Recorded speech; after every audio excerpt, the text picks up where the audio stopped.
Hello learners, welcome back to our channel Mr. Maths Find Your X. So today we are starting with this chapter called Understanding Quadrilaterals from class 8th NCERT CBSE board. So in this chapter we will learn about quadrilaterals, what are quadrilaterals, why they are called so, and if there any different kind of quadrilaterals. If there are different kind of quadrilaterals, so what is the categorization of these quadrilaterals, what are the properties they possess. So these will be the takeaway from this chapter. So this is the very first video of this chapter where we will introduce you that what is a quadrilateral. So quadrilateral तक जाने से पहले हमें समझना होगा कि quadrilateral होते क्या हैं. देखिए यहाँ दो वर्ड्स हैं, क्वाड्री प्लस लैटरल.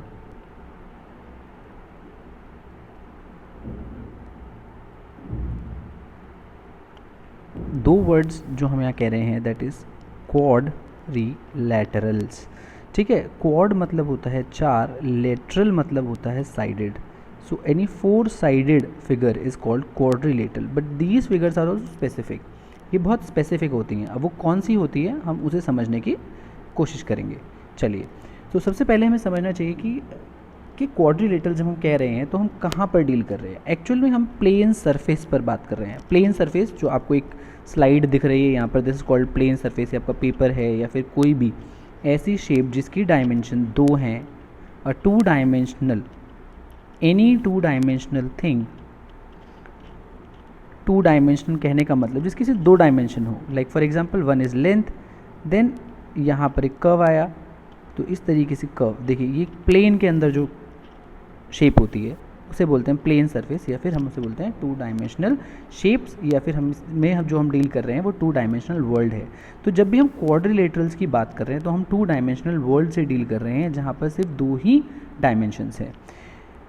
इसको समझने से पहले जब हम टू डायमेंशनल वर्ड्स की बात कर रहे हैं तो हमें प्लेन कर्व्स को भी समझना पड़ेगा. जब हम प्लेन सरफेस की बात कर रहे हैं तो हमें कर्व्स समझने पड़ेंगे. कर्व्स क्या होते हैं? कर्व्स कुछ नहीं होते एक्चुअल में. हम ये मान के चलते हैं मैथमेटिक्स में कि there are many points on a surface. देखिए ये एक नॉर्मल सरफेस आपको 2D सरफेस की तरह दिख रहा है जिसमें मैंने बहुत सारे पॉइंट्स बना दिए. इन पॉइंट्स को जब आप ज्वाइन करने बैठते हैं तो this will give you curve. अब ये रूट आपका किसी भी तरीके से हो सकता है, पर आप ये नहीं कि एक ही पॉइंट पर बार बार घूमते रहें. नो, डिफरेंट पॉइंट्स के पास आपको जाना है. That will give you a curve. So देखिए ये हमको एक कर्व मिल गया है. तो any path which is made by joining points is called a curve. So हमारे मैथमेटिक्स में चार टाइप्स के कर्व कहे जाते हैं. पहला is simple curve, second is not simple curve, third is closed curve, and fourth is open curve. देखिए closed और ओपन तो आपको वर्ड से ही पता चल गया होगा. ऊपर वाला अगर आप देखना चाहें तो आप साफ कहेंगे कि this is open curve. And जब हम क्लोज कर्व की बात करें तो ऐसा कर्व जो बंद हो जाए. So this one is closed, this one is closed curve क्योंकि बंद हो चुका है. Simple is very simple curve, आपने नॉर्मली बना लिया. Not simple, do you think it's a simple curve? No, it's not a simple curve. तो simple curve का कहने का मतलब है जिसमें क्रॉसिंग ओवर नहीं होती. तो simple curve are those curve जहाँ पर कर्व्स के अंदर क्रॉसिंग ओवर नहीं है. यहाँ क्रॉसिंग ओवर है. देखिए एक लाइन गई ऊपर से चली गई and this is crossing over. तो this is not a simple curve. Simple curve वो होंगे जहाँ पर कोई क्रॉसिंग ओवर है ही नहीं. They will directly join each other. So these are called types of curve. तो आपको समझ आ गया, सिंपल कर्व जहाँ पर क्रॉसिंग ओवर नहीं है, सिर्फ लाइंस को जोड़ दिया गया है एक ड्रॉ कर कर. नॉट सिंपल कर्व जहाँ पर लाइन सेगमेंट्स या फिर जो भी हम कर्व बना रहे हैं वो एक दूसरे को क्रॉस ओवर कर जाए, उन्हें नॉट सिंपल कर्व कहते हैं. फिर हमारा क्लोज कर्व जो बंद होते हैं, एंड देन फोर्थ ओपन. एक बढ़िया इंटरेस्टिंग एक्टिविटी हम इसके लिए करने की कोशिश करते हैं, समझने की कोशिश करते हैं कि हाउ वी डू इट. देखिए अब आपको दो कंडीशंस के साथ हम कर्व बनाने की कोशिश करते हैं. ऐसा कर्व जो सिंपल हो, तो ऑब्वियसली सिंपल कर्व हम बना सकते हैं normally, this is a simple curve. ऐसा कर्व पॉसिबल है जो कि सिंपल हो और नॉट सिंपल हो? नहीं, ये वाला तो ऐसा पॉसिबल ही नहीं है. तो कर्व सिंपल होगा या फिर नॉट सिंपल होगा. तो ये वाला पोर्शन हमारा ब्लैंक चला जाएगा. इस वाले ग्रिड को हम नहीं भर सकते. ठीक है, क्योंकि ये दोनों एक दूसरे के म्यूचुअली एक्सक्लूसिव है. तो ये वाले देखिए ये वाला जो पोर्शन है हम इस वाले को कंसिडर नहीं कर सकते, तो हमारा ब्लैंक जाएगा. सिंपल एंड क्लोज्ड, एक ऐसा कर्व जो सिंपल हो और क्लोज्ड हो। देखिए तो कुछ भी बना लीजिए, हमें बस क्रॉसिंग ओवर नहीं करना और बंद कर देना है। सिंपल एंड ओपन, देखिए सिंपल मतलब कहने का मतलब सिंपल, क्रॉसिंग ओवर नहीं करना, और ओपन का मतलब खुला छोड़ देना है। तो देखिए ये सिंपल है और ओपन है, देखिए कहीं क्रॉसिंग ओवर नहीं है पर मैंने ओपन भी छोड़ दिया है। अब मैंने पहले बोला था सिंपल और नॉट सिंपल वाला तो हो ही नहीं सकता, तो ये वाला पोर्शन पे मेरा ब्लैंक जाएगा। नॉट सिंपल तो कहने का मतलब क्रॉसिंग ओवर वाला कोई भी कर्व बना लीजिए। फिर नॉट सिंपल एंड क्लोज्ड, देखिए नॉट सिंपल एंड क्लोज्ड मतलब एक क्लोज्ड फिगर बनानी है और जिसमें क्रॉसिंग ओवर होना भी ज़रूरी है। तो देखिए नॉट सिंपल क्यों है, क्योंकि क्रॉस कर गया एक दूसरे को कई जगहों पर, और क्लोज्ड क्यों, क्योंकि पूरा बंद है ये कर्व। ठीक है, अब ये वाला देखते हैं नॉट सिंपल एंड ओपन। तो नॉट सिंपल एंड ओपन करते हैं, देखिए not simple and open, crossing over भी करके और ओपन भी है।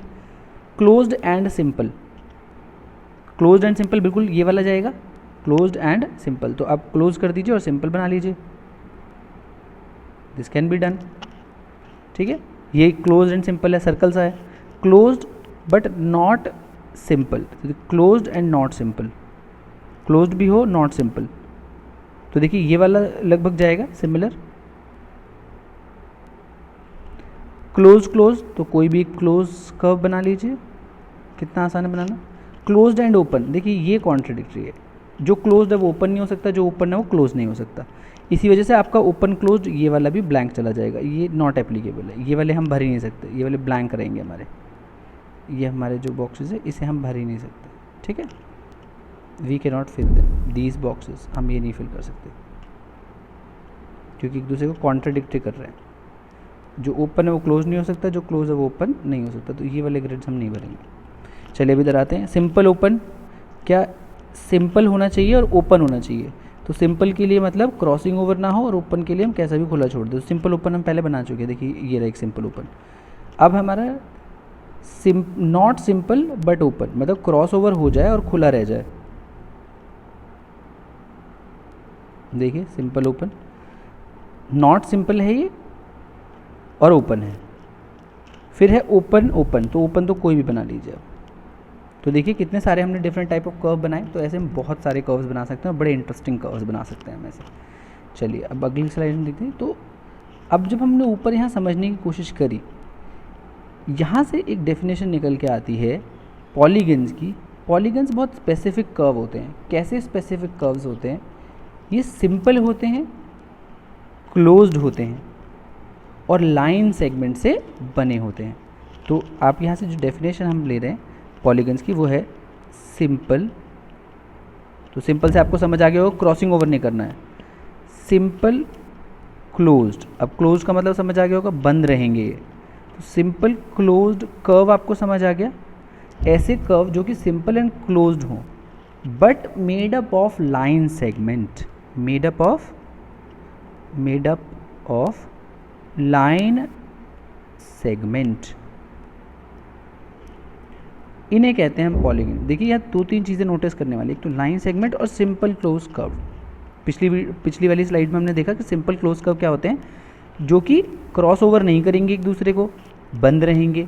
अब यहाँ पर जो हमें कंडीशन दी है कि made up of line segment, देखिए एक लाइन सेगमेंट ये रही, एक लाइन सेगमेंट ये रही, this is never called a line segment, क्योंकि ये एक पॉइंट है, ये दूसरा पॉइंट है। ए और बी की शॉर्टेस्ट दूरी को हम लाइन सेगमेंट कहते हैं। तो देखिए हम कितना घूम के गए हैं, तो शॉर्टेस्ट डिस्टेंस तो ये होगा ना, तो स्ट्रेट होता है लाइन सेगमेंट, इसी वजह से स्ट्रेट होती है क्योंकि वो शॉर्टेस्ट डिस्टेंस हो। कोई भी दो पॉइंट ले लीजिए, आपके पास उस तक जाने के बहुत सारे कर्व हो सकते हैं, ऐसे घूम के भी आ सकते हैं आप, बट इन पॉइंट्स के बीच का जो शॉर्टेस्ट डिस्टेंस होगा, इन दोनों पॉइंट्स के बीच का जो सबसे छोटा डिस्टेंस होगा, that is always called a line segment. तो देखिए ये सी से और बी का रास्ता ये है, इसको हम कहेंगे लाइन सेगमेंट। तो इसलिए लाइन सेगमेंट हमारी हमेशा में स्ट्रेट नज़र आती है। तो देखिए ये हमने कर्व बनाने की कोशिश करी, तो ये हमारा एक पॉलीगन हो गया। और इस पॉलीगन की कितनी साइड है, 4 साइडें हैं, 1 2 3 4 4 साइडेड पॉलीगन हमने बना लिया। तो पॉलीगन्स आपको समझ आए, these are simple close curve made up of line segment. तो ये चीज़ हम नहीं भूलेंगे, ठीक है। अब बहुत सारे टाइप्स ऑफ पॉलीगन होते हैं, देखिए आपके पढ़ के आ चुके हैं, पहले आपने पढ़ा है कि ट्राइंगल्स क्या होते हैं। दिस इज 3 साइडेड पॉलीगन, इसकी कितनी साइड होती है, 3 साइडेड होती हैं, तो इन्हें बोलते हैं हम ट्राइंगल।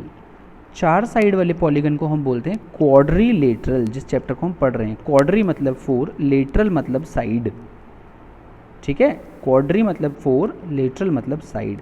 ऐसे ही 5 का मतलब होता है पेंटा, और गॉन मतलब होता है साइड। तो GON जो होता है इसका मतलब होता है साइड, ठीक है। तो इधर देखिए हर एक जगह आपको गॉन शब्द दिखाई देगा। पेंटागॉन, हेक्सागॉन मतलब 6 साइडेड पॉलीगन। पॉलीगॉन मतलब मेनी साइड वाला, पॉली मतलब मेनी, GON मतलब साइड। तो हेप्टागॉन, हेप्टा मतलब 7, ऑक्टा मतलब 8, ऑक्टागॉन मतलब 8 साइडेड पॉलीगन। नोनागॉन मतलब 9 साइडेड पॉलीगन। डेका मतलब 10 और गॉन मतलब साइड, तो डेकागॉन 10 साइडेड पॉलीगन। देखिए इस पॉलीगन की 10 साइड है, 1 2 3 4 5 6 7 8 9 10, देखा आपको डेकागॉन। ऐसे ही हेंड्रिकागॉन, हेंड्रिकागॉन मतलब गॉन मतलब साइड, हेंड्रिका मतलब 11। ऐसे ही डोडेकागॉन, तो गॉन मतलब साइड, डो डेका मतलब डो, देखिए बहुत ज़्यादा हिंदी से भी कभी कभी मिलता नज़र आता है। डो मतलब 2, डेका मतलब 10 होता है, मतलब 10 में 2 और, तो मतलब 12, डो डेकागॉन। तो 12 sided polygon is called dodecagon. तो अगर हम यहाँ से थोड़ा जर्नलाइज करने की कोशिश करें, अगर मेरे पास नंबर ऑफ साइड हो जाए n, तो मेरे को जो मिलेगा वो n गॉन मिलेगा, मतलब n साइडेड पॉलीगॉन, ठीक है। तो हमने ऐसे टाइप्स ऑफ पॉलीगन समझ लिए, और हम किस वाले चैप्टर को पढ़ रहे हैं, हमारा पूरा फोकस जिस पे होने वाला है हमारे इन वीडियोस का जो स्टार है वो ये है, क्वाड्रिलेटरल। हम इसको समझने की कोशिश कर रहे हैं। इसके बाद आते हैं, देखिए उससे पहले समझने से पहले हमें समझना होगा कि व्हाट इज़ कॉल्ड रीजन। एक पॉलीगन का रीजन क्या होता है, या फिर एक क्लोज्ड कर्व का रीजन क्या होता है। 2 तरीके के रीजन होते हैं, इंटीरियर और एक्सटीरियर। जैसे आपके इंटीरियर, जैसे कोविड चल रहा है तो हमें अंदर रहना है, दैट इज़ कॉल्ड इंटीरियर, हम अपने घर के अंदर रहना है।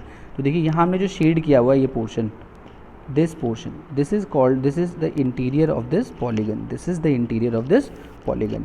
एक्सटीरियर मतलब अंदर वाला सब हटा दीजिए, उसके बाहर वाला, तो घर से बाहर नहीं जाना क्योंकि कोविड है। तो this is exterior region of a polygon. तो इंटीरियर और एक्सटीरियर आपको पता चल गए। तो इंटीरियर एक्सटीरियर हमने क्यों समझे, क्योंकि हम डायगनल्स को समझने वाले हैं। देखो अब डायगनल्स आपने पहले भी पढ़ी है। डायगनल्स क्या होती है, किसी भी पॉलीगन के 2 वर्टेक्स को जोड़िए तो आपको डायगनल मिलती है। क्या किसी भी 2 को जोड़ने से डायगनल मिल जाती है, या फिर हम कह दें कि ऑपोजिट वालों को जोड़ने से सिर्फ हमें डायगनल मिल जाती है। जैसे हम रेक्टेंगल और जब स्क्वायर की डायगनल बनाते हैं तो हम क्या करते हैं, इनके ऑपोजिट वर्टेसेस को हम ज्वाइन कर देते हैं, तो हम कहते हैं ये इसकी डायगनल है। देखिए ये है इसका कॉन्जिक्यूटिव वर्टेक्स। अगर मैं इसे A मान लूँ, इसे B, then this is C, देखो तो साइकिल में मैंने माना ABCD, तो मैंने BD जो है वो डायगनल बनाई है, तो BD है जो इसकी डायगनल है, ठीक है। इसी तरीके से जब मैं पॉइंट A और C को मिलाऊंगा तो मुझे दूसरी डायगनल मिलेगी। देखिए A और B को मिलाने से मुझे डायगनल नहीं मिल रही है, मुझे ऑपोजिट वर्टिसेस को मिलाने से डायगनल मिल रही है, ऐसा नज़र आता है। पर क्या हम इसे डायगनल कह देंगे? तो ये देखिए इसकी तो ये दोनों डायगनल है, BD एंड AC जो है इसकी डायगनल है इस रेक्टेंगल की, क्योंकि ये 4 साइड हैं। हम किसको जोड़ रहे हैं, B को D से जोड़ा है, B को और A से जोड़ेंगे तो हमें साइड मिलेगी। अब इस वाले पॉलीगन की बात करते हैं जहाँ पर नंबर ऑफ वर्टिसेस जो हैं 1 2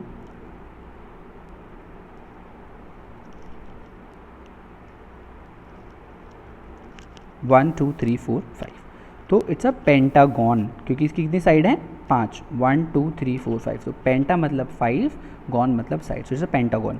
तो पेंटागॉन की जब हम डायगनल्स बनाते हैं तो अब देखिए अगर आप कह रहे हैं कि ऑपोजिट वर्टिसेस को मिलाने से हमें डायगनल मिलती है, तो ए के ऑपोजिट देखो आपको 2 दिखाई देंगे। ए के ऑपोजिट कौन कौन है, एक तो D है और एक C है, तो क्या यहाँ पर 2 डायगनल होंगी? बिल्कुल। तो यहाँ से डायगनल की जो डेफिनेशन है वो आपको समझनी होगी, थोड़ी अलग हो जाती है। कैसे? ये देखिए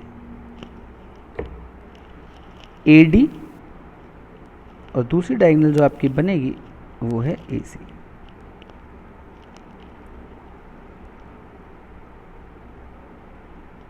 क्या E की भी डायगोनल हो सकती है? बिल्कुल हो सकती है। अगर E के सामने देखें कौन कौन है, देखिए हम क्या कर रहे हैं, इनडायरेक्टली हम एडजेसेंट वर्टिसेस को छोड़कर बाकी वर्टिसेस को जोड़ रहे हैं। ए को मैंने किससे जोड़ा है? D और C से। अब देखो E के एडजेसेंट मतलब E की आर्म्स पर कौन कौन बैठे हुए हैं, तो हम उन्हें छोड़ देंगे इस बार। जब हम E के वर्टिसेस बना रहे हैं तो हम ब्लू से बनाते हैं, ब्लू कलर से E के वर्टिसेस बनाने की कोशिश करते हैं। तो E के जब मैं वर्टिसेस बना रहा हूँ तो मैं E के वर्टिसेस बनाने के लिए देखो E का एडजेसेंट कौन है? A, उसे छोड़ दूंगा, उसकी बिल्कुल आर्म्स पर है। तो पहली डायगोनल मैंने E से लेकर बनाई, E और B को ज्वाइन करके बनाई EB। अब देखिए दूसरी बनाऊंगा मैं EC।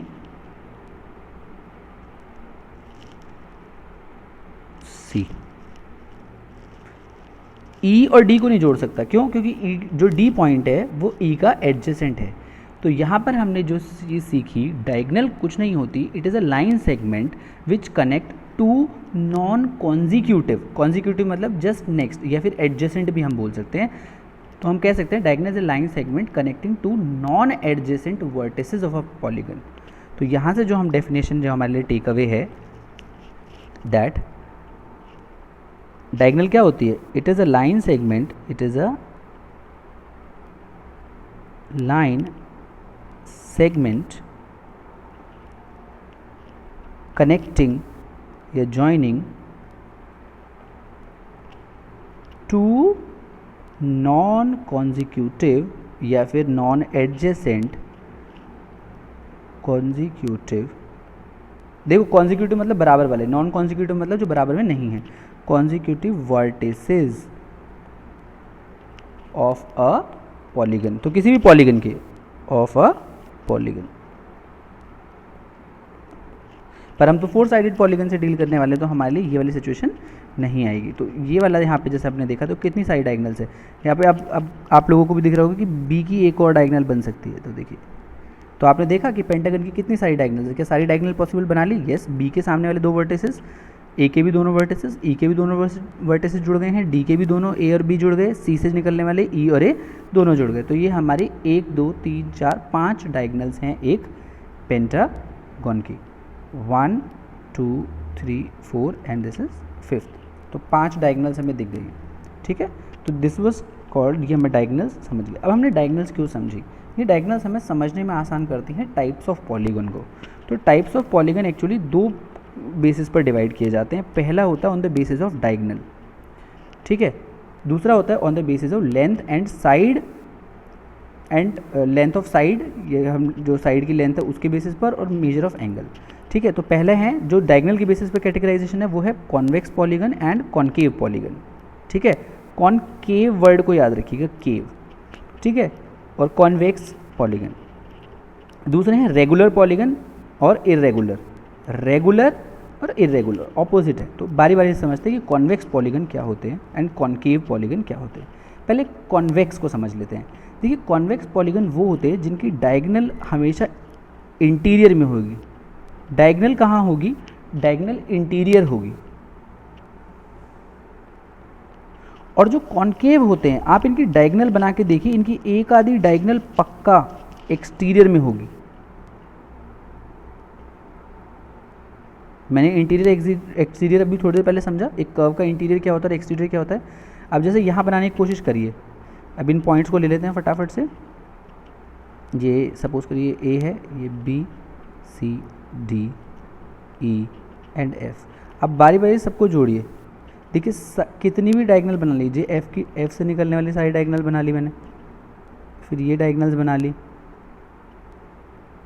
देखिए E से जितनी भी निकल रही है वो सब बना लेते हैं, B को जोड़ देंगे, A को जोड़ देते हैं। ऐसे ही A से A किस से जुड़ेगा? D रह गया है,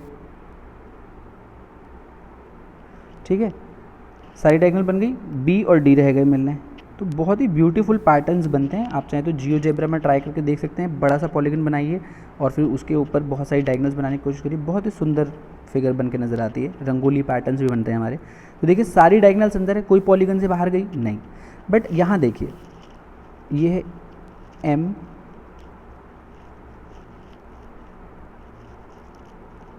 एम एन, ये वाला पॉइंट हम ले लेते हैं ओ पी क्यू आर। देखिए एम के नॉन एडजेसेंट कौन कौन है, ठीक है, आर और एन से नहीं जुड़ेगा, ये सबसे जुड़ेगा, बाकी सबसे। तो पहला वर्टेक्स तो ओ आ गया, पहला आप इसे ओ से जोड़िए, फिर अगला आप इसे क्यू से भी जोड़ सकते हैं। देखिए जैसे आप क्यू से जोड़ने जाएंगे अभी भी इंटीरियर में है, बट आपको m को p से भी तो जोड़ना पड़ेगा, क्योंकि m के एडजेसेंट कौन कौन है, कॉन्जिक्यूटिव कौन है m के कॉन्जिक्यूटिव जो है वो n और r ही हैं सिर्फ। ये देखिए गई डायगनल बाहर, जो MP डायगनल है दैट इज इन एक्सटीरियर में चली गई, इसलिए ये कॉनकेव है। और दूसरा आसान तरीके से पहचानने की एक छोटी सी ट्रिक बताते हैं, कॉनकेव में आपको इस तरीके की ओपनिंग्स बहुत नज़र आएंगी। कैसी ओपनिंग की बात कर रहा हूँ मैं, ये वाली ओपनिंग, ये देख रही है, ये ओपनिंग टाइप्स, तो इसे केव टाइप हम कहते हैं कि अंदर घुस सकते हैं आप कर्व के। पॉलीगन बनाएंगे तो अगर वो अंदर की तरफ आ गया पॉलीगन तो ये केव जैसा नज़र आया, एक केव सी ओपनिंग बन गई है।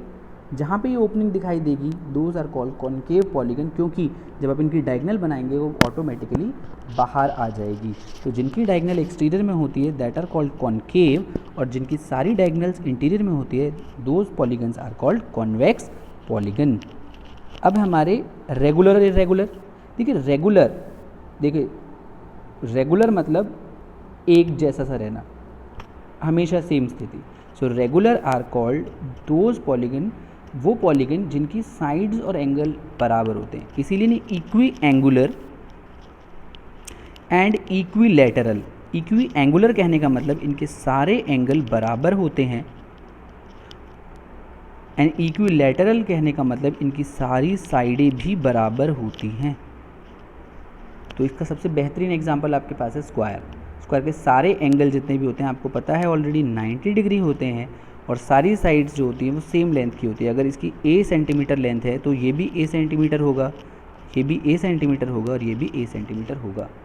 इसी तरीके से इक्वी एंगुलर और इक्विलेटरल वाला पॉलीगन जिसकी 3 साइड्स होती हैं वो होता है इक्विलेटरल ट्राइंगल।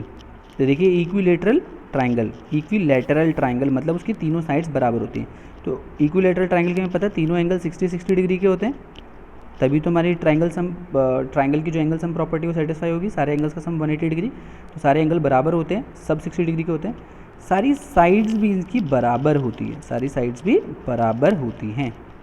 तो this is called equilateral triangle, और ये रेगुलर पॉलीगन के अंदर आते हैं। तो अगर आपसे कोई पूछे what is regular, name a regular quadrilateral, तो regular quadrilateral is square, regular triangle is equilateral triangle. या फिर आपसे पूछे name a 3 sided regular polygon, 3 side का रेगुलर पॉलीगन बताइए। तो 3 साइड किसकी होती हैं, ट्राइंगल की, पर रेगुलर पॉलीगन पूछ रहा है, 3 साइडेड रेगुलर पॉलीगन। अगर आपसे पूछे 3 साइडेड रेगुलर पॉलीगन, देखो 3 साइडेड पॉलीगन तो मुझे पता है वो ट्राइंगल ही होता है, बट रेगुलर बोल दिया तो इसका आंसर हम लिखेंगे इक्विलैटरल ट्राइंगल। अब जान लेते हैं इर्रेगुलर पॉलीगन। इर्रेगुलर वो कि जिसकी सारी साइड्स बराबर नहीं होती। देखिए यहाँ पर आपको दिखेगा रेक्टेंगल का केस अगर हम देखने की कोशिश करें, रेक्टेंगल में ऑपोजिट साइड्स बराबर होती है पर सारी साइडें बराबर नहीं होती। ये वाली साइड जो अगर ये MNOP, तो MP और MP is equal to NO तो है, और MN जो है वो PO के बराबर है। बट क्या MP और MN बराबर हैं? नो। क्या NO और OP बराबर हैं? नो। तो चारों साइडें बराबर नहीं हुई, तो this is called irregular polygon which have unequal sides and unequal angles. So this is, देखिए दोनों कंडीशन पूरी होनी चाहिए, इक्वी एंगुलर भी होना चाहिए, इक्विलेटरल भी। अगर हम यहाँ ध्यान से देखें तो सारे एंगल तो 90 डिग्री है, ये इक्वी एंगुलर तो है पर ये इक्विलैटरल नहीं है, इस वजह से रेक्टेंगल जो है वो इर्रेगुलर पॉलीगन कहा जाता है. So this was the introductory class of our quadrilateral chapter. Now in next lesson we will be understanding some of the properties of polygon of quadrilaterals की प्रॉपर्टीज़ जानेंगे और डिफरेंट टाइप ऑफ क्वाड्रिलेटरल पढ़ने की कोशिश करेंगे. This is all from my side. Signing off by Mister Maths. God bless you all. Take care. Have a nice day. enjoy your happy learning from home and keep studying like this. It's COVID, but take proper care of yourself whenever you are going out. Please take care of yourself. God bless you all. Bye bye.